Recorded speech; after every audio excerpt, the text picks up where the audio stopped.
Bagi Khawarij, iman itu tasdik dalam kalbu, ikrar dengan lisan, amal dengan jasad, dan semua ini disebut dengan pokok iman.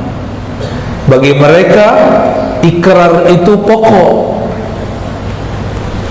amal itu pokok. Maka beda amal, beda pilihan, beda partai, beda coblosan, beda iman. Tahun-tahun sebelumnya sudah merasakan, cuma karena beda nomor coblosan keluar dari grup WhatsApp, ya, tengkar di Facebook, betul ya, ustadz, guru, kiai dibentak oleh jamaahnya. Kawan saya dibentak kiai, guru saya dibentak ulama, wali Allah, cuma karena dia mengajarkan, wahai anak-anakku, ini cabang iman, hanya cabang. Kalau kita berbeda dalam urusan politik, bukan berarti berbeda pokok iman. Jangankan urusan politik, ada orang kunut, satu tidak kunut, imannya sama gak? Jangankan antara orang kunut tidak kunut, orang yang tidak sholat tapi dia tidak ingkar kewajiban sholat pun masih beriman, belum batal keimanannya. Jangankan antara orang sholat dengan yang tidak sholat tadi, bahkan orang bermaksiat pun, selama dia tidak menghalalkan maksiatnya, dia pun masih disebut mukmin. Apalagi cuma berbeda coblosan. Maka tolong diingat-ingat kaidah ini, saya sampaikan di mana-mana. Beda pilihan politik bukan berarti beda iman. Coba diulang. Beda pilihan politik bukan berarti beda iman. Diringkas, beda politik bukan beda iman. Coba dibaca. Ingat-ingat sampai nanti ya. Ini 2023 sudah dekat ya. 2022 pun sudah mulai ya. Beberapa bandara itu kita turun, baliho-balihonya sudah banyak, calon stres sudah banyak ya. Benar, calon stres. Setiap selesai pemilihan umum itu banyak orang masuk rumah sakit jiwa. Tanya sama Pak Mandirin ya, kawan-kawan beliau lah.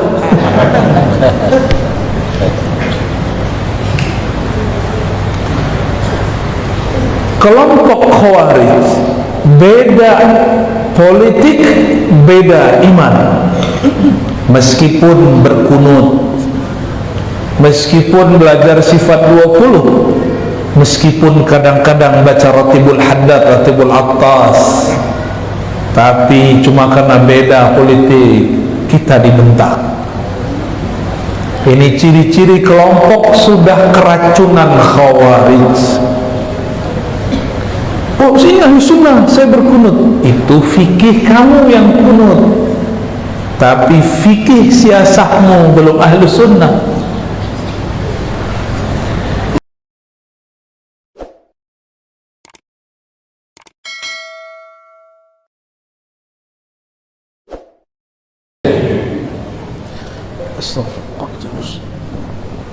Assalamualaikum warahmatullahi wabarakatuh.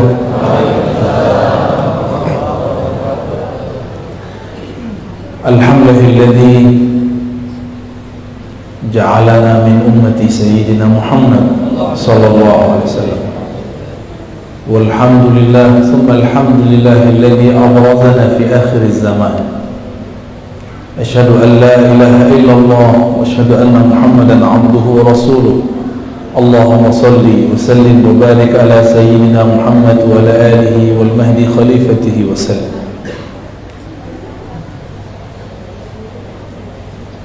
umara ulama yang saya cintai, wabil khusus yang selalu menemani dari awal, ya, Pak Mandirin, semoga diberikan keridhaan oleh Allah SWT, para tuan guru, para habaib,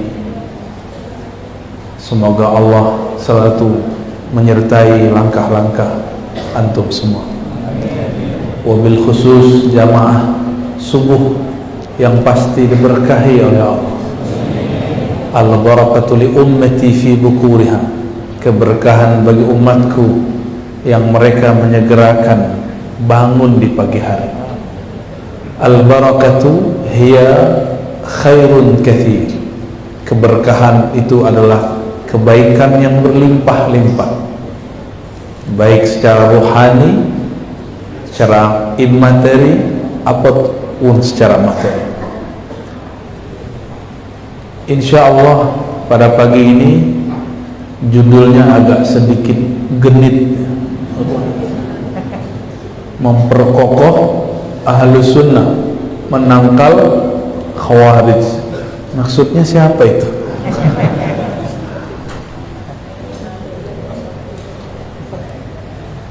Khawarij, kita mulai dari Khawarij, ya. Khawarij secara bahasa berarti kelompok kharijah yang keluar dari kebenaran. Imam Asy-Syahrastani mengatakan kullu man kharajat an imamatin sahihah, setiap kelompok yang keluar dari kepemimpinan yang sah, yang memberontak, itu disogok dengan Khawarij. Lalu siapa Ahlu Sunnah? Itu terjemahan umum, ya. Kalau Ahlu Sunnah, mereka yang menerima pemerintahan yang sah, melarang berontak.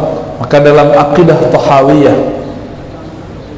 Al-Imam Abu Ja'far At-Tahawi mengatakan, kami meyakini bahwa kita perlu, bahkan wajib mendoakan para pemimpin, menaati mereka, dan tidak boleh memberontak. Wa in jaru, meskipun mereka berbuat jaru, kesalahan. Kalau ada kesalahan diperbaiki, bukan berontak. Itu Ahlus Sunnah.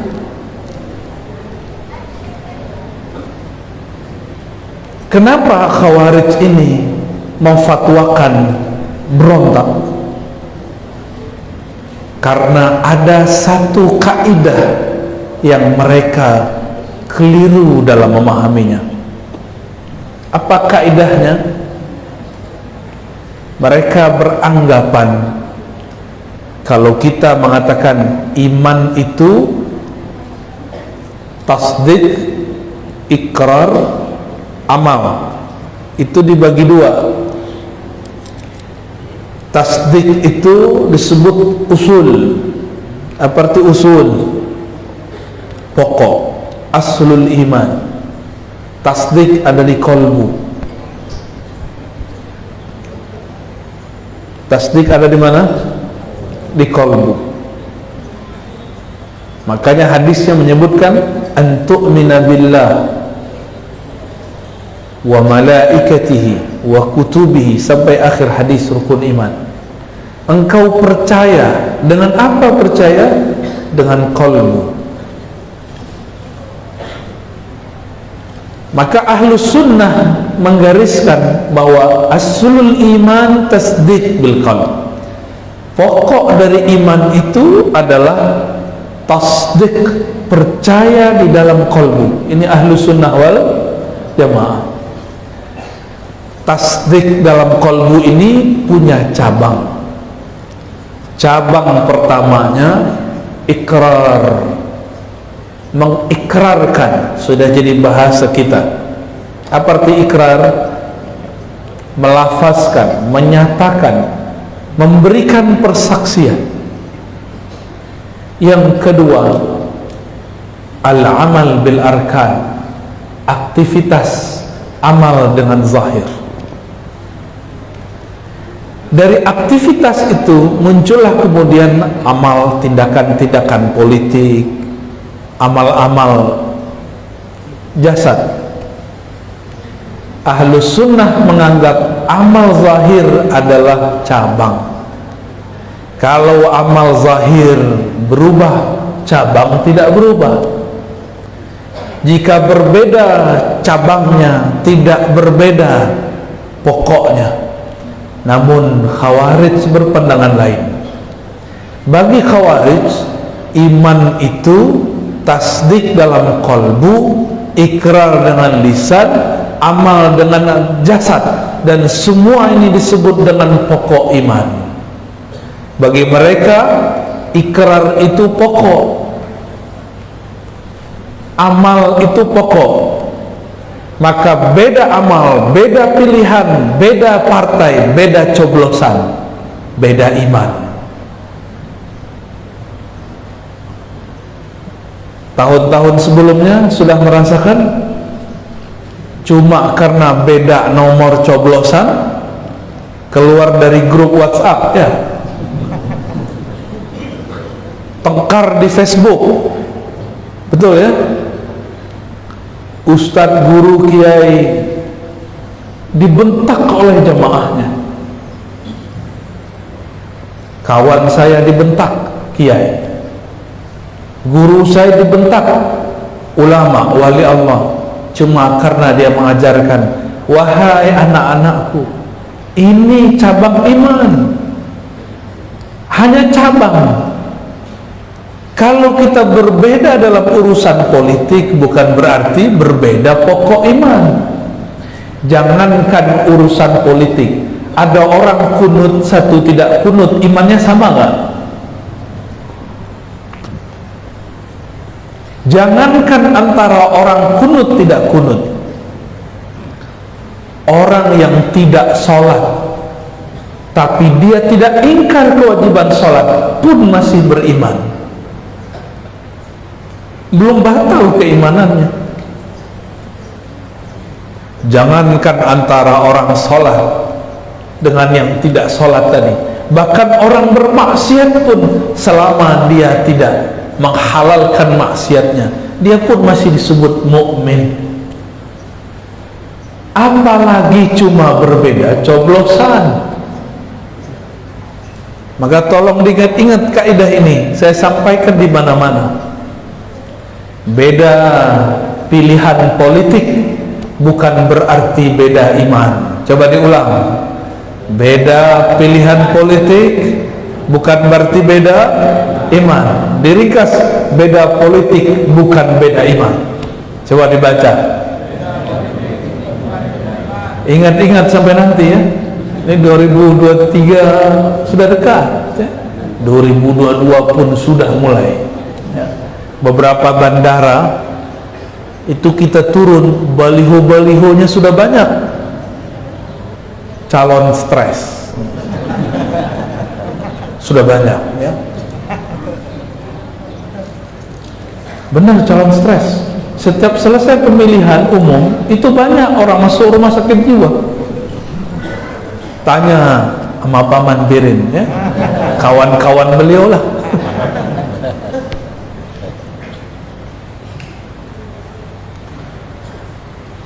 Kelompok Khawarij beda politik, beda iman. Meskipun berkunut, meskipun belajar sifat 20, meskipun kadang-kadang baca Ratibul Haddad, Ratibul Attas, tapi cuma karena beda politik kita dibentak. Ini ciri-ciri kelompok sudah keracunan Khawarij. Oh, saya ahli sunnah, saya berkunut. Itu fikih kamu yang kunut, tapi fikih siasahmu belum ahli sunnah.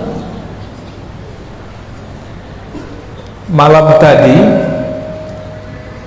guru Wildan mengijazahkan sanad zikir, itu silsilah ke atasnya berasal daripada Imam Abu Hamid Al-Ghazali. Imam Ghazali mengambil dari Abul Ma'ali Al-Juwaini. Abul Ma'ali Al-Juwaini ini, beliau punya kitab judulnya Al-Ghiyas atau Ghiyasul Umam. Apa kata beliau dalam kitab itu? Jika dalam ibadah kita boleh berbeda, satu kunut, satu tidak kunut, satu jahar basmalah, satu tidak jahar basmalah, apalagi dalam pilihan sikap politik, maka berbeda dalam politik tentu lebih boleh. Maka kami berharap jamaah yang mengatakan dirinya Ahlus Sunnah, tolong pegang-pegang kalimat ini, kalimat yang tadi kita baca. Beda politik bukan berarti beda iman, ya. Nikmati saja. Dahulu di zaman Sayyidina Ali karramallahu wajhah, orang yang sangat alim, Madinatul Ilm Rasulullah, beliaulah pintunya. Kalau beliau pintunya, tiadalah pintu itu kecuali ilmu lewat melewatinya. Maka tiada maklumat dari baginda Rasulullah sallallahu alaihi wasallam kecuali melewati lisan Sayyidina Ali. Sayyidina Ali, beliau ketika mendapatkan sebuah hadis, idza buyi'al imamani falyuqatilul awwal al-akhir, jika dibaiat dua imam, dua pemimpin, maka yang pertama boleh menyerang ke yang kedua. Beliau amalkan hadis ini, maka beliau seranglah sahabatnya Muawiyah, karena Muawiyah juga membaiat dirinya jadi khalifah. Terjadilah perang di suatu padang yang luas bernama Siffin, karena Sayyidina Ali ini punya pedang yang diberikan baginda Rasul sallallahu alaihi wasallam, namanya Zulfiqar, ujungnya ada dua. Karena keberkahan itu, tiadalah perang dihadiri oleh Sayyidina Ali melainkan beliau dan semua pasukannya menang. Jangankan itu, rambut Rasulullah jika dipakai oleh Sayyidina Khalid ibn Walid, maka beliau tidaklah perang kecuali menang. Apalagi ini pedangnya Rasul sallallahu alaihi wasallam.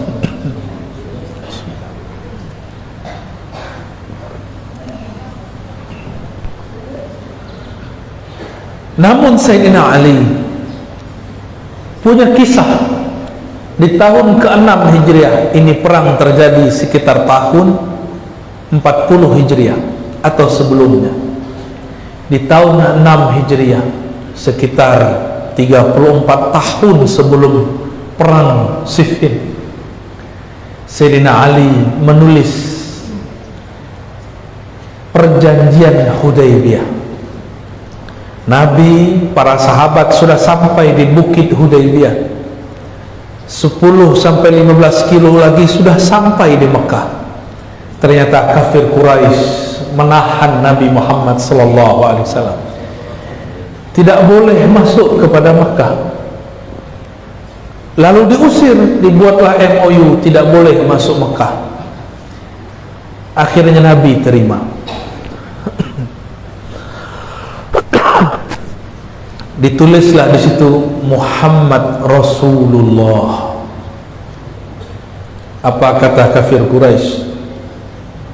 Kalau engkau Rasul Allah, kami tidak akan larang engkau. Tulislah Muhammad bin Abdullah. Apa kata Nabi sallallahu alaihi wasallam kepada baginda, kepada Sayyidina Ali?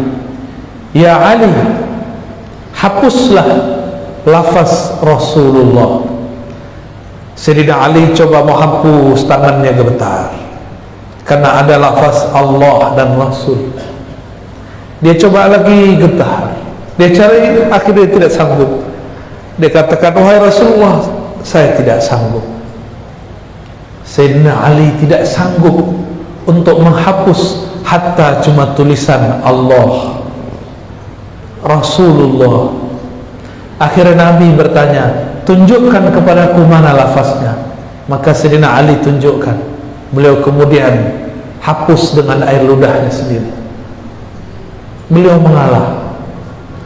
Ternyata bagi Rasulullah SAW, menang bukan berarti kita selalu dapatkan. Menang bukan berarti selalu kita peroleh. Orang benar mungkin ngalah dulu baru menang. Akhirnya Sayyidina Ali pun lega yang menghapus Rasulullah sendiri. Peristiwa ini diingat-ingat oleh Muawiyah. Muawiyah hadir saat itu belum muslim. 2 tahun setelahnya dia masuk Islam. Tapi dalam bab politik ini dia ingat, ketika Sayyidina Ali di tahun ke-40 itu mengalahkan pasukan Muawiyah. Muawiyah sudah terjepit.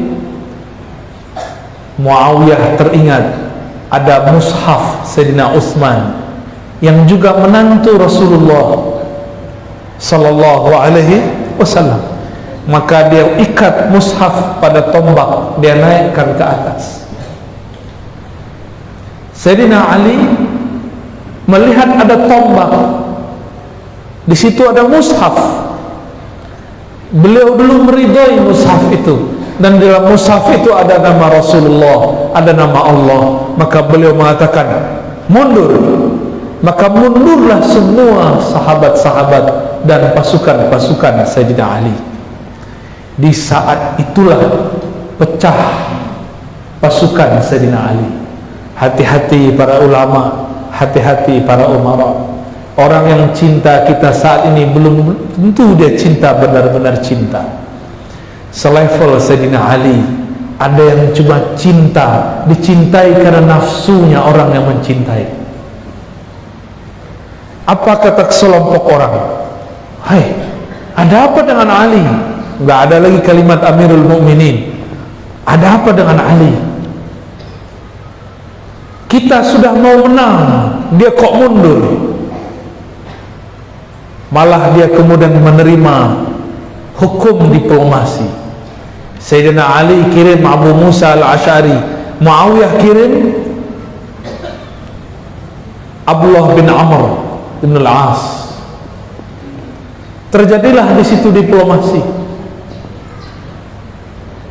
Kata Ibn al-As, wahai Abu Musa, sampaikanlah apa yang hendak kau sampaikan. Abu Musa sangat polos meskipun dia lebih senior. Apa kata beliau? Untuk ketenangan umat, saya nyatakan Ali karamallahu wajhah mundur dari khalifahan. Ibn al-As senyum, dia balik. Dengan ini saya nyatakan Muawiyah naik jadi khalifah. Yang dipikirkan oleh Abu Musa, Muawiyah juga mundur. Tapi ternyata Ibn al-As punya taktik diplomasi yang dia pelajari dari orang Rum dan Persia. Walhasil kagetlah semua orang. Disitulah pecah kelompok Sayyidina Ali. Apa kata mereka? Kafara Ali. Ali telah kafir karena dia berhukum dengan hukum selain Allah. Dia berhukum dengan hukum diplomasi. Dia berhukum dengan hukum Ibn al-As, Abu Musa al-Asy'ari. Dia tidak berhukum dengan hukum Allah. Wa man lam yahkum bima anzalallah fa ulaika humul kafirun. Mereka pakai ayatnya benar. Siapa yang tidak berhukum dengan hukum Allah kafir. Ayatnya benar, pemahaman mereka tidak benar. Mereka mengkafirkan Sayyidina Ali. Sayyidina Ali dikafirkan karena pilihan sikap politik. Mau ulangi kejadian ini, saya tidak kaget nanti guru-guru kita ini akan dikafirkan umat. cuma karena dia beda pilihan politik dengan sebagian umat. Nanti mereka punya kategori ulama akhirat, ulama su, ulama Allah, ulama dunia. Bagi mereka ulama dunia itu yang beda politik dengan dia. Nanti sudah mulai muncul. Jangan sampai. Jangan sampai.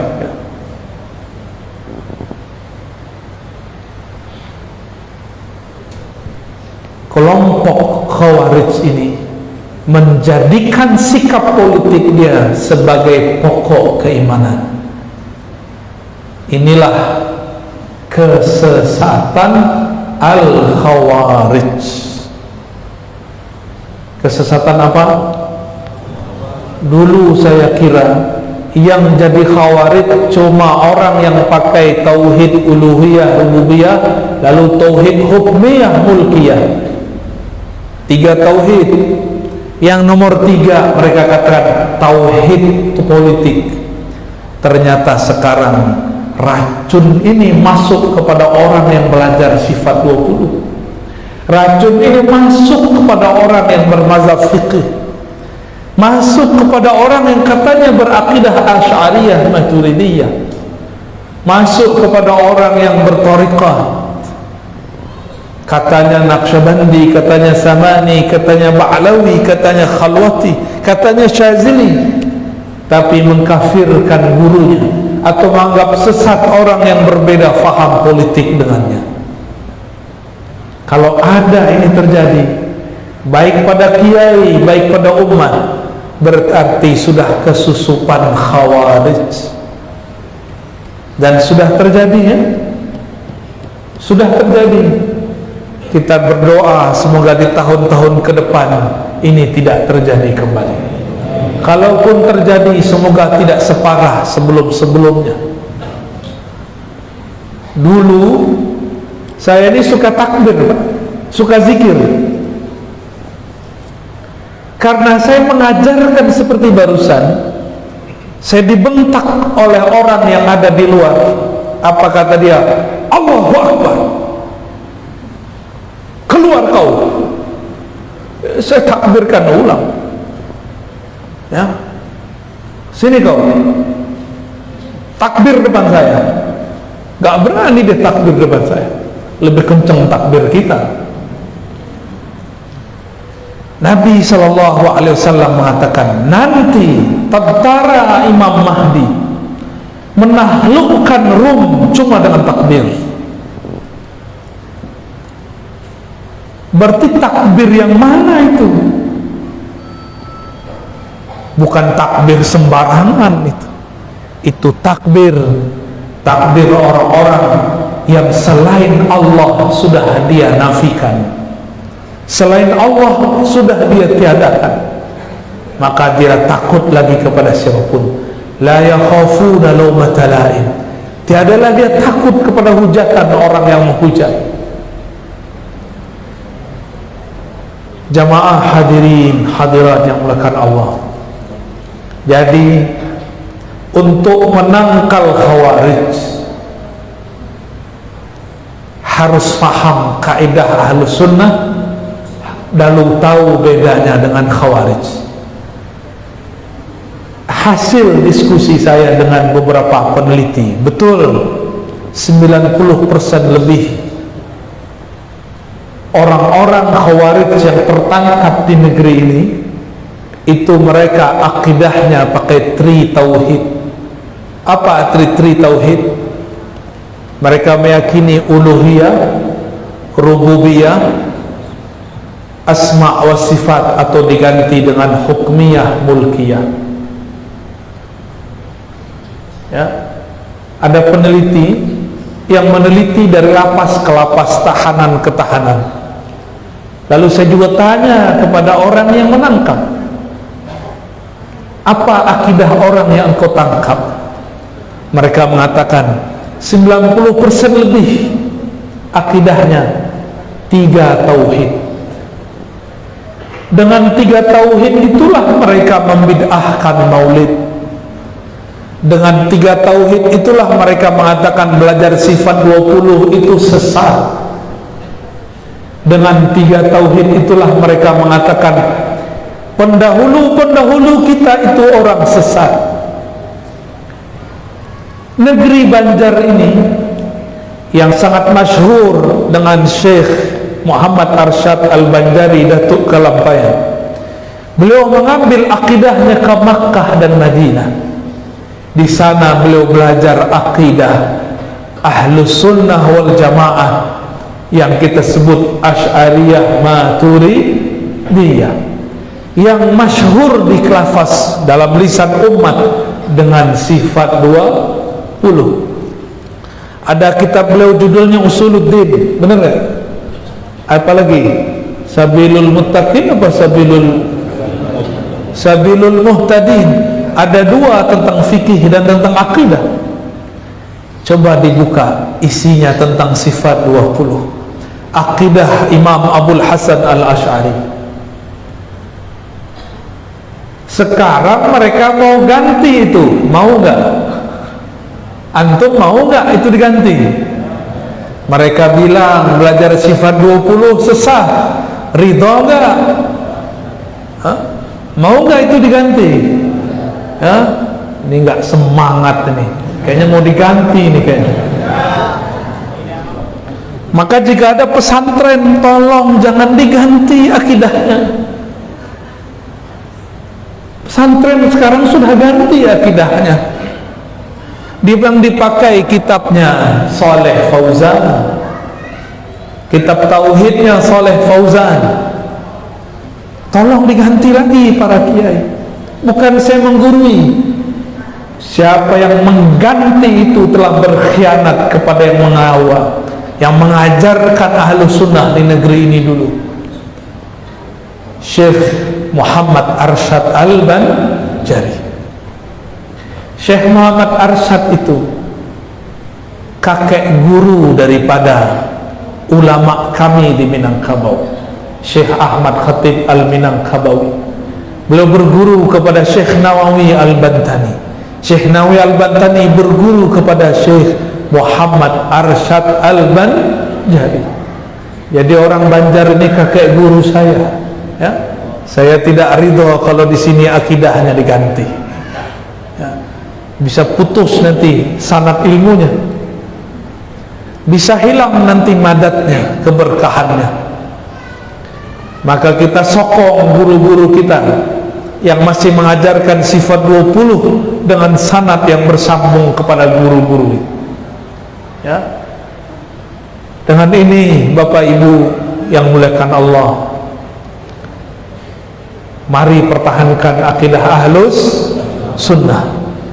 Mari kita tangkal, kita waspadai akidah khawarij, akidah teroris, akidah ekstremis, akidah kelompok radikal yang menjadikan agama sebagai kendaraan politik, yang menjadikan agama sebagai alat-alat politik. Bagi kita bukan begitu. Politik sebagai alat menyebarkan agama, bukan sebagai agama yang dijadikan alat politik. Wallahu a'lam bishawab. Mungkin tanya jawab ya. Sudah masuk pertanyaannya. Tafadhal. Assalamualaikum warahmatullahi wabarakatuh. Alhamdulillah wassalatu wassalamu ala Rasulillah. Singkat saja, di sini sudah masuk beberapa pertanyaan, dan di antara pertanyaan itu sudah sering dibahas oleh beliau di berbagai kajian. Jadi jika pertanyaan-pertanyaan nanti tidak dibacakan, silakan ikuti kajian-kajian beliau sebelumnya di channel YouTube ataupun Facebook Tariqat Nurwaniyah Hasyimiyah. Baik, saya pilih beberapa pertanyaan. Pertanyaan pertama, dia upaya apa yang bisa kita lakukan agar gerakan Khawarij tidak berkembang di negeri kita? Baik, harus bersatu antara ulama dan umara. jika sudah menjadi ekstrim bersenjata, yang bertugas umara tangkap.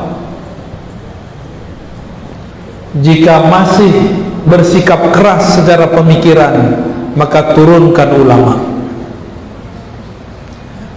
Jika sudah masuk ke dalam dunia pendidikan, maka ulama yang mereka juga seorang guru di madrasah, ajak mereka berkumpul, coba lihat-lihat apa yang salah dari kitab kita, maka ganti kitabnya jika salah. Maka guru-gurunya harus didaurahkan lagi, di-upgrade lagi keilmuannya. Manakah yang disebut ahlus sunnah, mana yang tidak. Ya, jadi caranya seperti itu.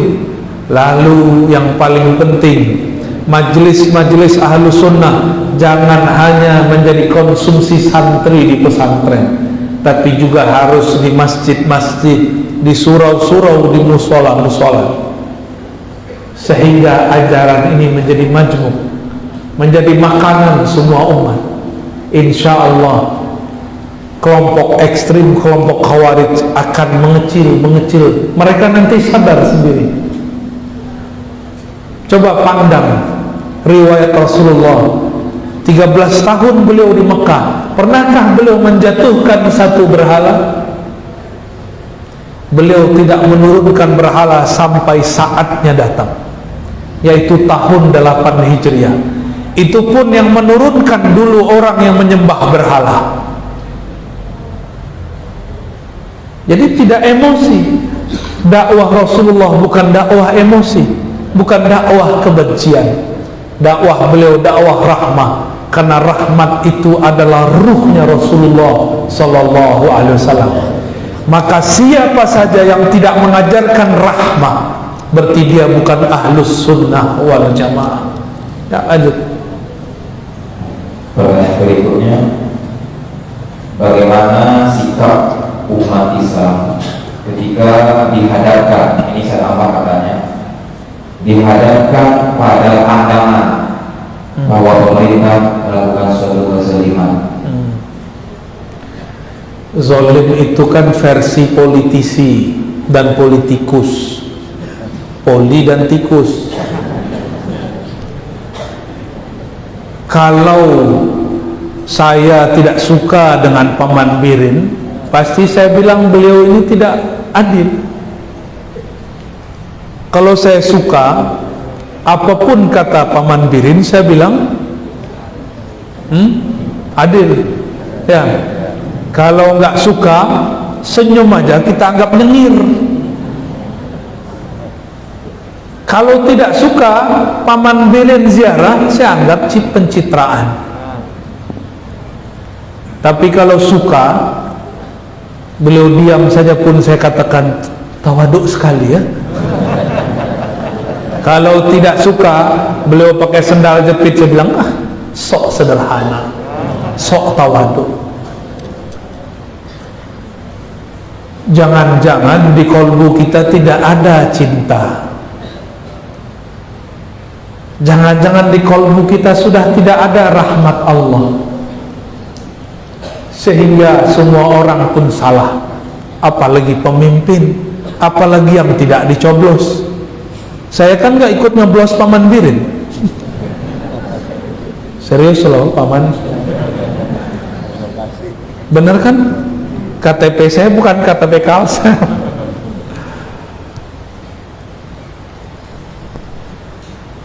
Kalau ingin mengatakan adil, tunggulah beliau selesai. Tunggu pemimpin kita yang nomor 1, nomor 2, nomor 3 selesai. Nanti orang akan tahu adil tidak adil kalau sudah ada pemimpin berikut.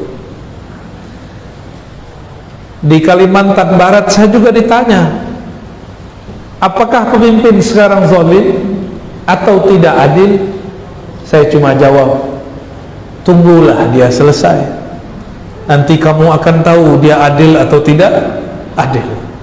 Dulu zaman pemerintahan Soeharto kata orang adil, setelah turun banyak orang bilang tidak adil. Zaman SBY juga sama, selesai SBY turun pun banyak yang bilang tidak adil. Tunggulah dulu ya, yang sabar-sabar. Masih ada 2 tahun lagi ya. 2 tahun itu sebentar kalau umur panjang. Namun saya kalau disuruh berdoa, ya Allah jadikan pemimpin saya pemimpin yang adil, atau ada doa satu lagi, ya Allah jadikan pemimpin saya pemimpin yang zalim, pilih mana? Pilih mana? Beneran? Dalam hadis Imam Muslim kemarin saya pernah bacakan ini, sebaik-baik kamu yang mendoakan pemimpinnya, pemimpin mendoakannya. Seburuk-buruk kamu yang melaknat pemimpin, pemimpin pun melaknatnya. Kita yang mana? Sebaik-baik umat atau seburuk-buruk umat? Saya nggak coblos presiden sekarang, tapi saya doakan dia. Karena kalau sudah selesai zaman kampanye, sudah diangkat, maka kita perlu mendoakannya. Saya ingin menjadi umat terbaik, maka saya doakan, ya Allah, siapapun yang memimpin negeri ini, tolong titipkan cahaya keadilan dalam kalbunya, berikan nur amanah di dalam jiwanya.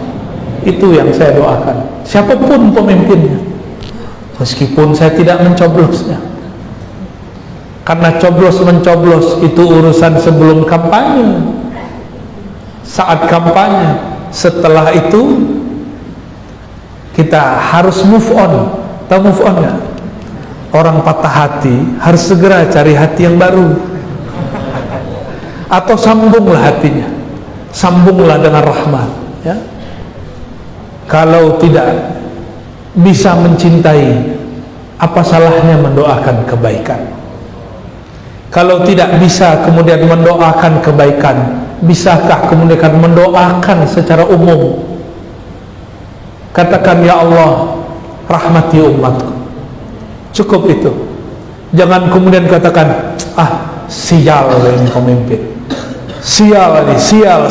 Akhirnya Anda jadi sial ya. Mau jadi umat terbaik atau umat terburuk? Maka mulai pagi ini doakan kebaikan bagi para pemimpin.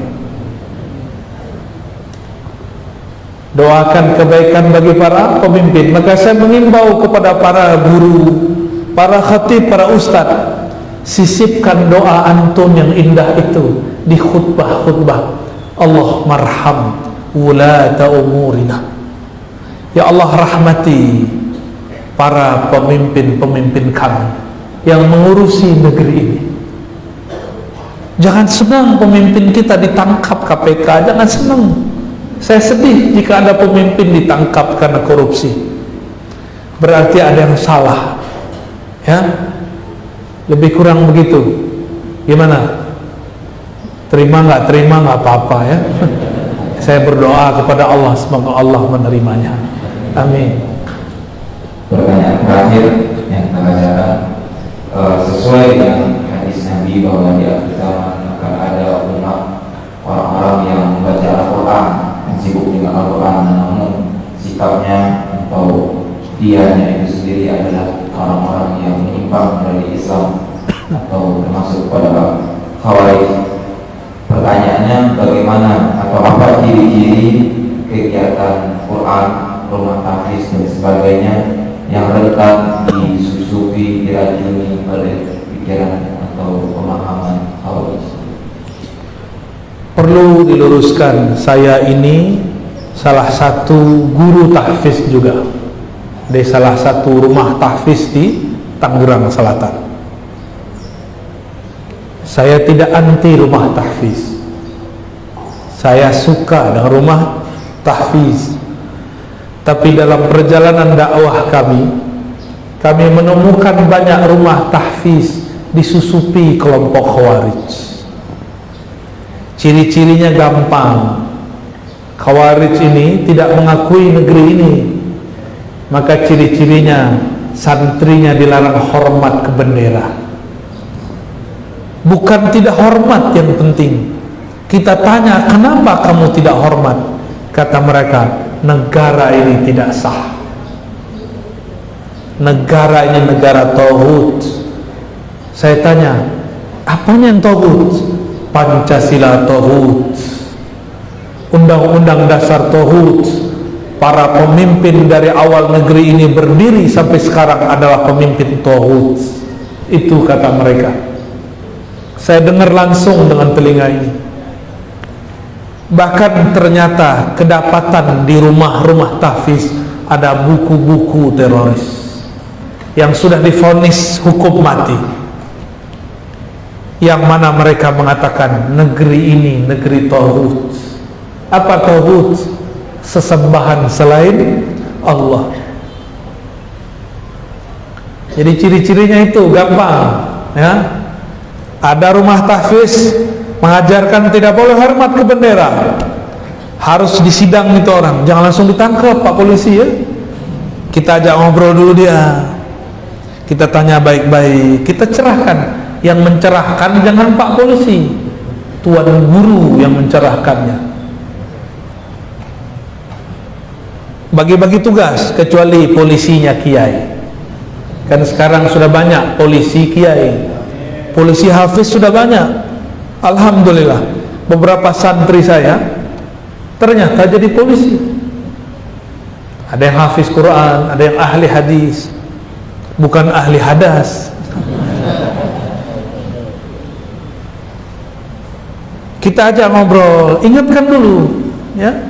Surat peringatannya dengan cara ngobrol, diajak ngobrol, ditanya. Jika dapat diperbaiki, perbaiki. Semoga dapat dicerahkan. Kalau tidak, baru dikasih peringatan berikut.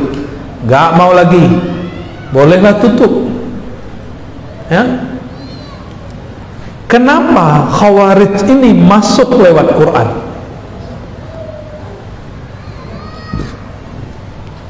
Karena satu-satunya ilmu yang hari ini yang tidak perlu lagi pakai sanad itu Quran. Karena sanadnya mutawatir. Apa arti mutawatir? Diriwayatkan oleh banyak guru.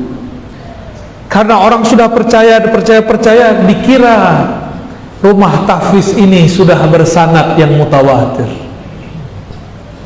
Kata orang, rumah tahfiz itu ngajar Quran. Ini kan kalam Allah.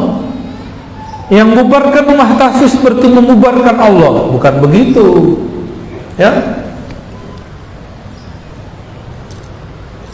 Oleh karena itu, kami kawar-kawar dari beberapa tahun yang lalu, hati-hati dengan rumah tahfiz tidak bersanad. Apa arti tidak bersanad? Sanad itu ada 3. Sanad fikrah, siapa gurunya, sanad pemikiran. Yang kedua, sanad ijazah, dari mana dia bertalaqi Quran. Dan yang ketiga, tadi yang kedua, yang ketiga sanad suluk tarbiyah, sanad ruhani, sanad akhlak. Ini 3 ini sanad penting. Maka pun kalau ada rumah tahfiz bersanad, itu cek dulu sanad fikrah kah, sanad ijazah kah, atau sudah sampai sanad suluk tarbiyah. Ada rumah tahfiz bersanad secara ijazah tapi belum sanad secara fikrah, belum bersanad sebelum akhlak. Jadi jangan tertipu juga.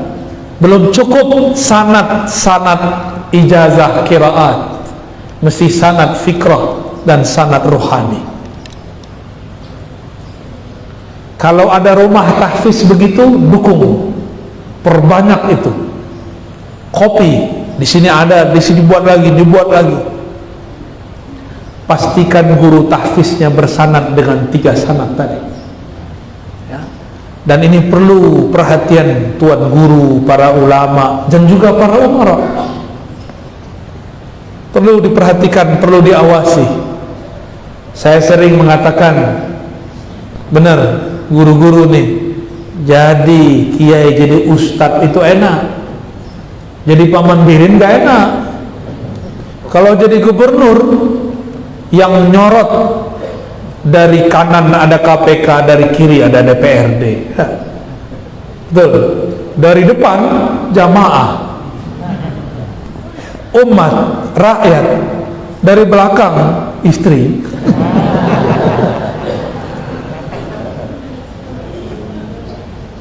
Tapi kalau jadi ustaz, tidak ada yang berani bentak, kritik. Karena kalau kritik ustaz, nanti dikatakan mengkritik Allah dan Rasulnya. Enak jadi ustaz tuh. Kayaknya Pak Gubernur nyesal jadi gubernur. Enak jadi ustaz, nggak ada yang ngawasin. KPK tidak awasi, DPR juga tidak awasi, malah diundang ke KPK. Tapi ulama itu diawasi oleh Allah. Lebih besar Allah atau KPK? Lebih hebat Allah atau DPR? Lebih hebat Allah atau netizen? Maha benar netizen dengan segala komennya. Hanya Allah. Maka janganlah seorang guru jadi guru, seorang ustadz jadi dai, sampai di kolbunya telah berdiri kalimatullah, baru boleh dia ceramah kemana-mana. Karena pun kalau ada orang puji dia, yang dia pandang terpuji Allah. Jika ada orang caci maki dia, yang dia katakan akulah yang hina, Allah maha mulia. Kelompok Khawarij nyusup ke rumah tahfiz, nyusup ke orang-orang yang baca Quran. Kalau kita kritik mereka, apa kata mereka? Kau menentang Allah dan Rasulnya. Kita tidak anti Allah dan Rasul, kita anti pergerakan dia. Nanti akan muncul, dan itu disebutkan dalam hadis, orang-orang yang mengambil Quran sesukanya, lalu siapa saja yang tidak ikut dia, dia katakan orang itu tidak ikut Allah dan Rasulnya. Padahal pemahaman kita terhadap Quran bukanlah Quran. Tolong diingat, pemahaman kita terhadap Quran bukanlah Al-Quran. Pemahaman kita dicipta, Al-Quran tidak dicipta. Pemahaman kita sifatnya tidak sempurna, Al-Quran sempurna. Dan sudah muncul kelompok yang menganggap dirinya mau nafsirkan satu-satunya kelompok yang mewarisi Al-Quran dan Sunnah. Beda dengan mereka berarti beda dengan Allah dan Rasulnya. Mereka punya jargon, ma qalallahu wa rasuluh, yang Allah katakan saja, yang Rasul katakan saja.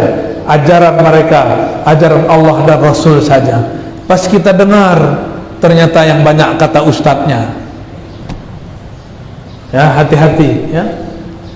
Dengan ini mari pagari umat dengan sanad.